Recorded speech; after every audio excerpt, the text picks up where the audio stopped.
Hello, everyone. Thank you for joining this SUSECON digital session. Today, we're going to talk about the topic on volume encryption and secret management with RKE2, Longhorn, and Hashicorp Vault. Before we start, let me introduce ourselves. So my name is Derek. I'm the principal technologist for APJ. Together with me, I have my colleague Helen. Helen, can you introduce yourself, please? Yeah, I'm Helen. I'm the pre-sales SA in Japan team, which is also part of APJ. Glad to be here. Hey, thank you for joining us to co-present on this topic. We look forward to hear from you about the stories that you heard from the field. So before we start, let's briefly introduce today's agenda.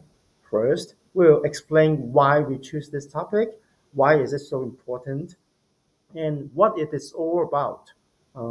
And then we'll go through about the technology that can enable you to have the uh, data stored in the persistent volume, which can be encrypted. So this is something that we can do with SUSE Longhorn. And then we'll talk about the encryption key. How do you manage it? So basically, in RKE2, or you can store it in Hashicorp Vault and externally as the key management storage, you can have quite a few options to manage it. And then lastly, we will put all this together to have a full picture on how this can be work seamlessly together in your cloud native Kubernetes environment. Without further ado, let me kickstart it now. So first, before we talk about the technology, maybe you wonder why this is important for customers. And Helen, can you please share with us what do you observe on the field, what the customers are looking for at this point, please? Sure. The first case I want to share with you is about the customer to build a smart camera solution. On the device, they have the camera capturing the videos and the photos. Those files will be stored on the device locally for some time with some initial processing, and then the contents will be uploaded to the edge and cloud to have some further AI-based analysis. So in this story, customer has the concern that as there will be a lot of devices, hundreds of them or thousands of them will be scattering in a lot of spots. It's very likely someone who should not access to the device but actually doing that, they probably will have the access to the file and use it to wrong purpose. So customer want to make sure even the bad guy access to the file, they should not be able to understand the contents by data encryption. And then the next story I want to share is about our shared cloud platform by multi-tenant users. Uh, each of the tenant user will run their container applications on the platform, and their application data will be stored in their own persistent volumes. So if we take the stand of our tenant user, they might get worried about the platform administrators who have the 100% privileges to access all the files, all the data uploaded in the platform. So, and also there could be chances like the other tenant user who take some chances to break out from their container applications and access to the platform level, and then have the chance to access their application data as well. So in these cases, it's also very important, like the data of the application are encrypted and cannot be hacked by other users. So both of the stories are talking about encryption is very important in the industrial. So if we store the data in the volume, then volume encryption will be a good solution to address these concerns. Interesting. Thank you for sharing these two real life use cases that you observed or heard from customers. So, in terms of the technology, how we can answer these needs for protecting the data by encrypting the volumes, what are the two key concerns that you can see here, Helen? First of them is for our SUSE software, the solution for storage, we provide the function to do volume encryption, which could effectively protect the user data. The second thing is the encryption key is also important. Otherwise, if someone compromise the key, they still have the possibility to restore the encrypted data. So we will need to take care of the key management as well. Totally, totally. I agree with you that key management is also one of the critical things that we need to protect as well. We need to implement properly. Otherwise, the whole encryption will still have a security loophole in the system. So, can you please share with us what kind of volume encryption that we can do? How does it benefit to the administrator or the developers here, please? Yeah. Firstly, about the volume encryption, which means all the files stored in the volume will be encrypted together, and anyone who managed to access the operating system, find the file, they would not be able to understand the file contents. Uh, on the other hand, if the end user access to the application and then through the storage engine to access the data, there will be no problem. Storage engine will handle the encryption and decryption. So this is what it means by a volume encryption. And then for Longhorn, Longhorn is the SUSE's storage solution for cloud native, especially if you have the needs of the block storage and file storage applications. And release 1.2 is available from last year, August. In this release, Longhorn started to provide the volume encryption feature. The implementation of the volume encryption mainly relate to four Kubernetes objects. The first Kubernetes object we need to create is the secret, which is the way to store the encryption key. Here we have the options. The first option is for all the data, all the volumes, we just share one global key. That could work. The other option is for each volume, they could use specific their own key. So this would be very helpful, especially in the multi-tenant tenant use cases. The second implementation is about the storage class, which will be able to specify like the storage backend provider is the Longhorn software, and you can enable or disable the encryption feature. By the way, the encryption algorithm we use is the AES 256, which is the most popular algorithm for data encryption. The other two related objects is persistent volume claim and persistent volume. These two are actually the same as a legacy Kubernetes cluster. So overall, Longhorn's implementation for volume encryption is fully compliant with Kubernetes concept and framework.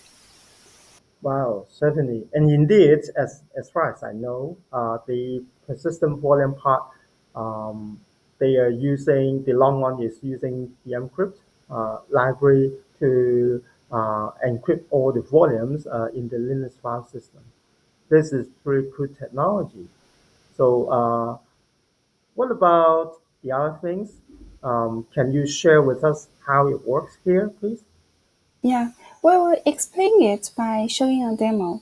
The demo environment is we prepared a RKE cluster managed by Rancher, and we will use the Nginx application to explain the concept.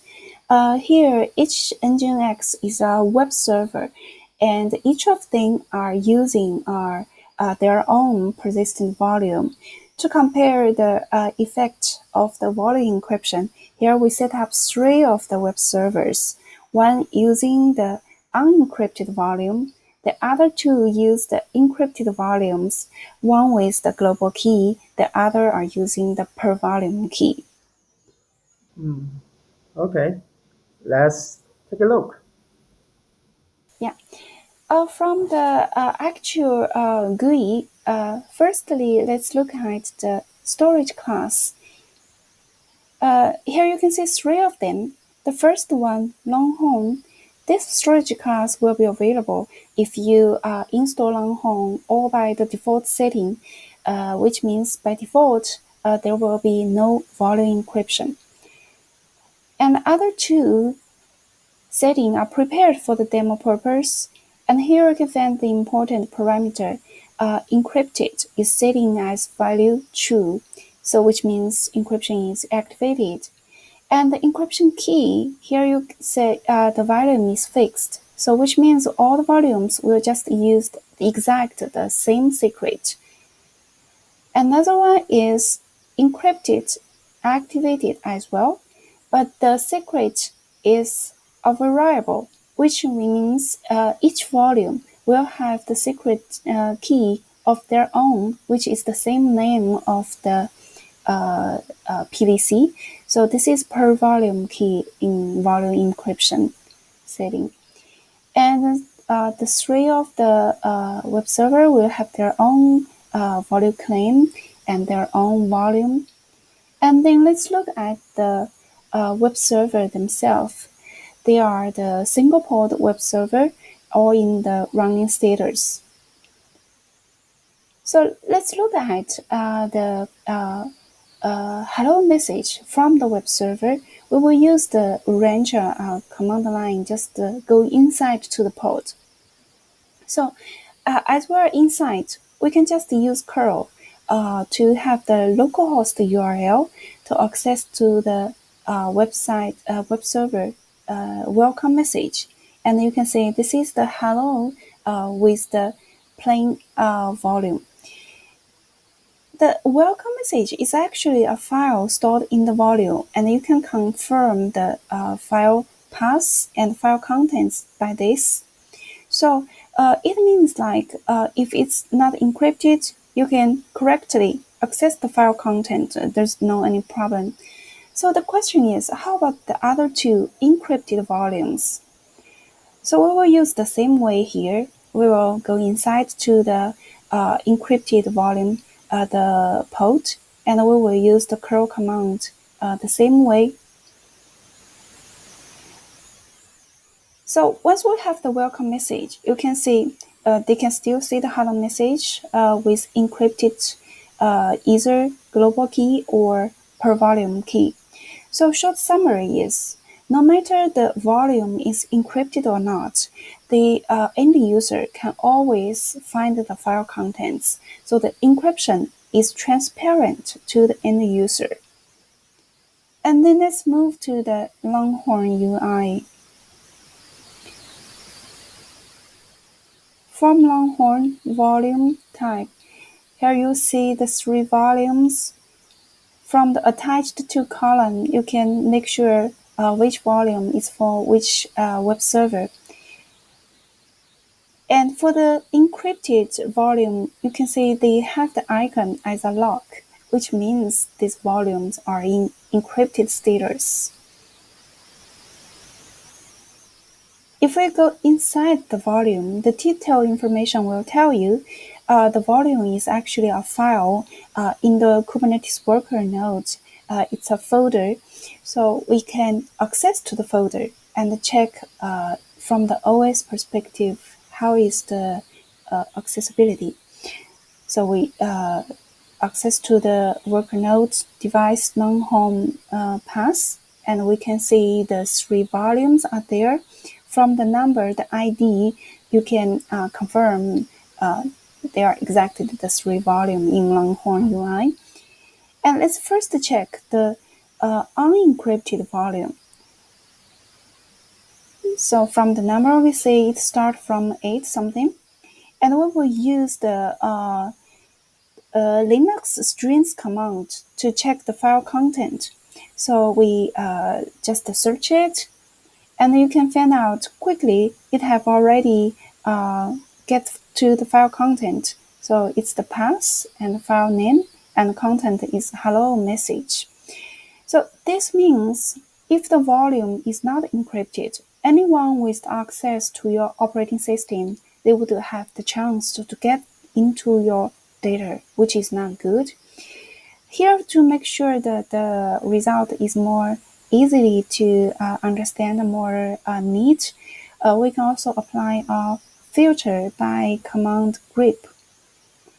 This way, it might take like 1 or 2 minutes, as the total volume is 1 GB to finish the search.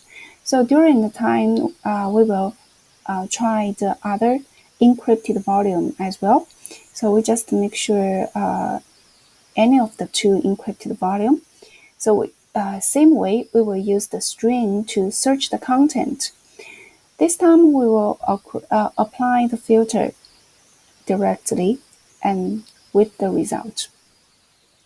So if we go back to the unencrypted one, we already managed to figure out the content, so which is not secure. And then back to the encrypted side. As we're waiting, finished, and we can see there is nothing being discovered. So this is what we want. By doing data encryption, we want to hide the application data from the directly operating system access. And by removing the filter, this is more easily to understand, like the encrypted file content is just impossible to understand. So Derek, this is the end of the demo. Thank you for sharing with us this very pretty nice demo about how Longhorn can encrypt the persistent volume. So you mentioned that they use a key, symmetric key, ES256 symmetric key to encrypt the data volume. Then where are they stored, basically? Basically, Longhorn mechanism is fully compliant with the Kubernetes key management framework. So the key are stored in the Kubernetes secrets. Then this is something that is asking me, is it secure enough? The reason why I think this is not secure is for the upstream Kubernetes, if you install it, deploy it without any further configuration, basically all these Kubernetes secrets are stored in an encoded format with a base64 format. And they are stored in the database etcd database. And then these secrets are basically encoded, not encrypted. So even if you right, if you're trying to encrypt your file system, you thought that this should be secure enough. Indeed, these secrets are still be able to be retrieved or being seen as plain text very easily with the STD client too. So this sounds not very secure enough, right, Helen? Yes, so we need to figure out how to further protect the secrets being compromised. Ah, you're right. Indeed, there are two common ways to do it. How can we secure and protect all these secrets which contain the keys, encryption key to encrypt the data volume, the persistent volume? How can we do that? And there are two options to handle it. So the first option is to use the RKE2 feature. Basically, out of the box, it has the built-in secret encryption for its own cluster. And then the other option, of course, it will be more secure for customers who just want to move out all these encryption keys outside the cluster and store it in a more proper sensitive data management tools, which is called Vault or key management servers or service that they can have a more secure way to manage the life cycle of all this sensitive data. Per se is the encryption key. So if we use the built-in one, then the secrets encryption by RKE2 is the quickest way to do it because this Kubernetes distro is has a very first security design in mind, and it has been adopted by the U.S. federal government and even for other countries' government like Australia, they are also adopting to it.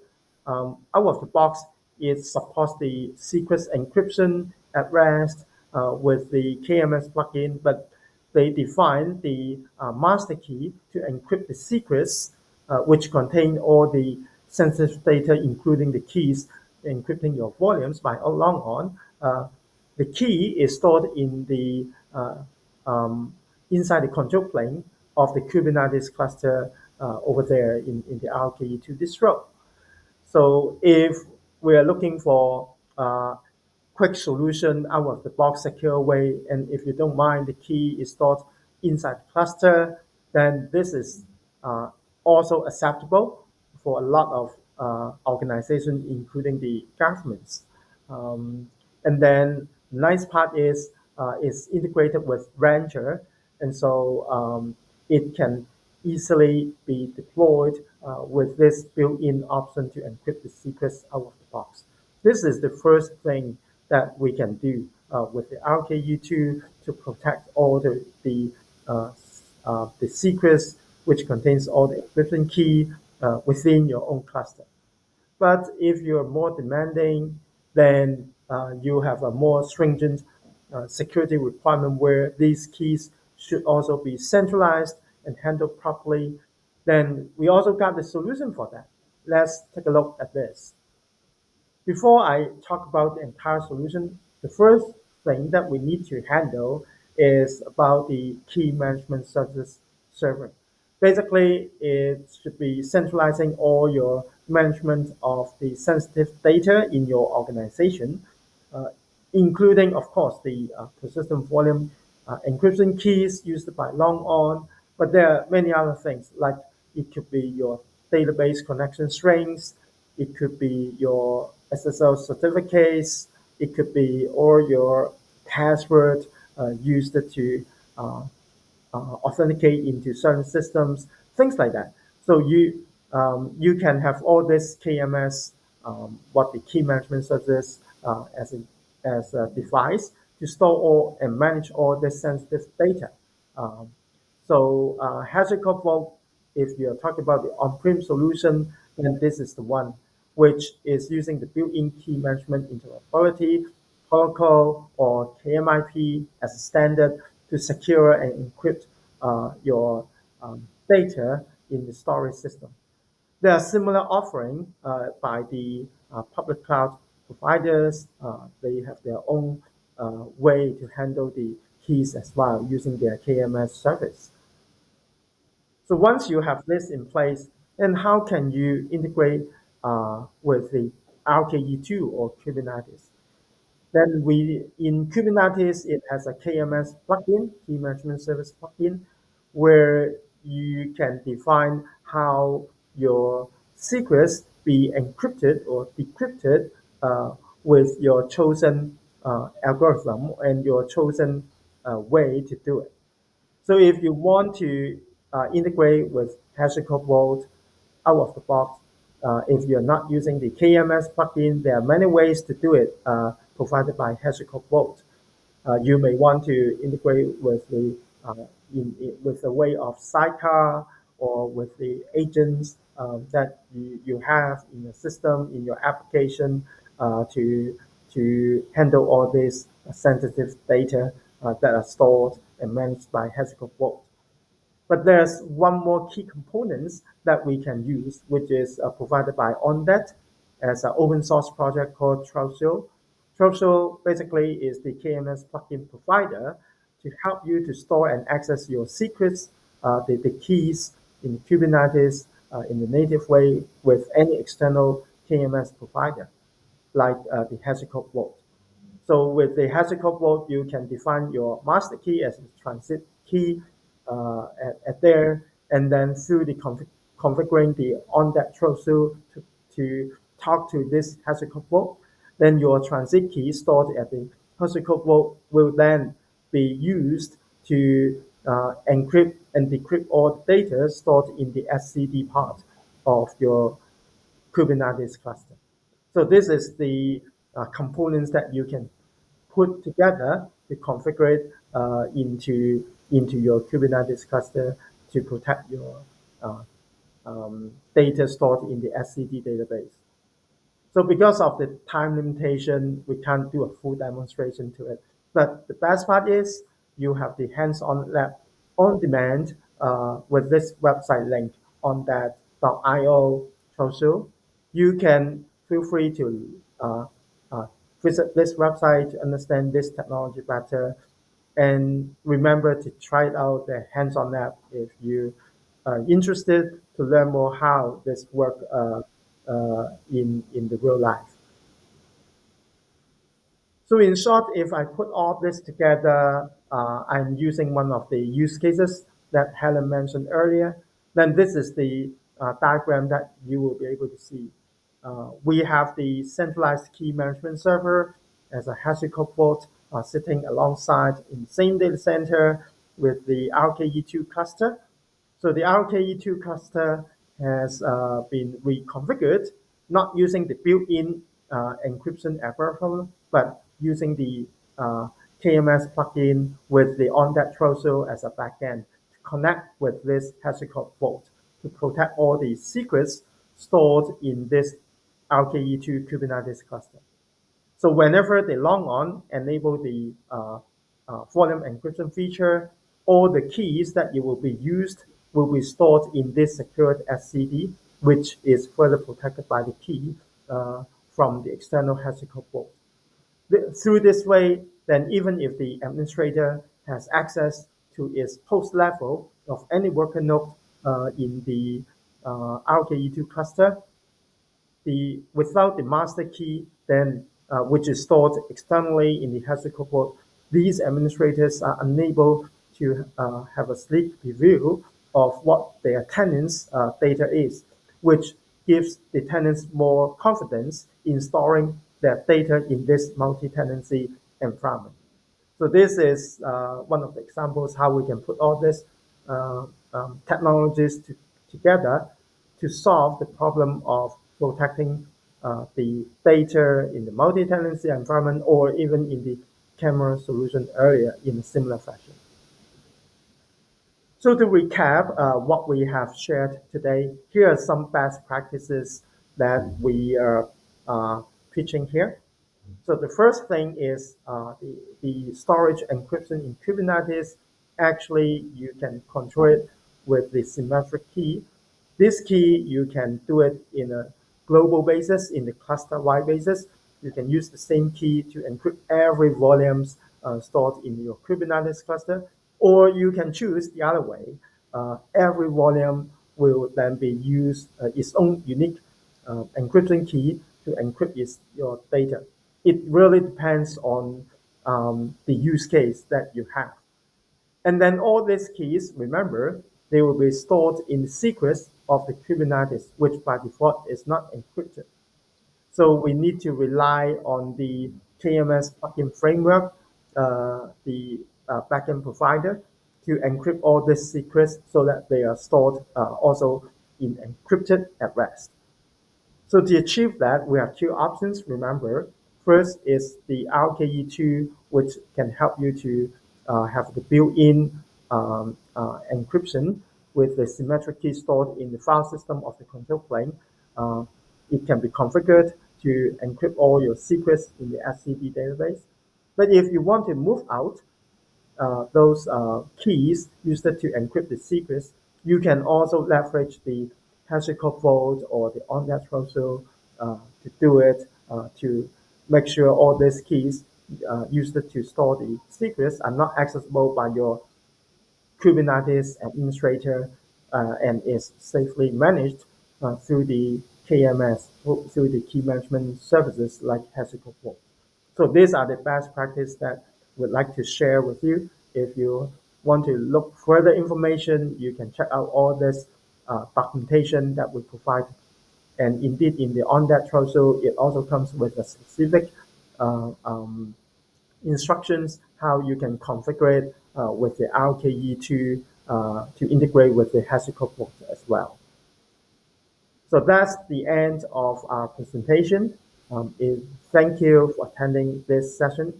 We're not going away anyway. If you have any questions, please feel free to leave your questions in the platform, and we'll regularly check it out, or even we can also connect with you through the SUSECON digital platform. So with this, let me thank you for your patience to hear our sharing today. I hope you will find it useful. Any last word that you want to say, Helen, before we say bye here? Thank you for everyone here and hope you enjoy it.